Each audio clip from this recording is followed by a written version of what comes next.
L'Unione Europea farà il possibile, poco o molto è meglio di niente. Bruxelles non volta le spalle all'Italia alle prese col nodo delle popolari e promette un giudizio in tempi brevi. Fabrizio Viola, numero 1 della Popolare di Vicenza, e Cristiano Carrus, amministratore delegato di Veneto Banca, sono volati a Francoforte. Obiettivo: convincere la Banca Centrale Europea a mettere mano al portafoglio.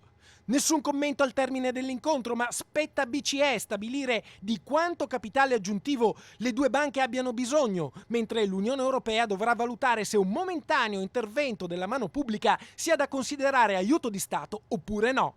All'appello mancano più o meno 5 miliardi che verrebbero attinti dal fondo da 20 miliardi di euro creato dal governo italiano a fine dicembre proprio per sostenere gli istituti di credito in crisi. Dopo la chiusura del bilancio con perdite da 1 miliardo e 900 milioni di euro, per la Popolare Vicentina l'ipotesi più probabile è quella di una ricapitalizzazione pubblica.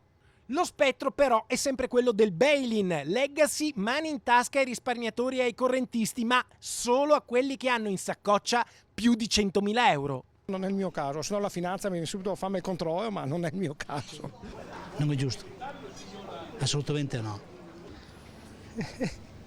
Siamo in Italia, pagano sempre i soliti,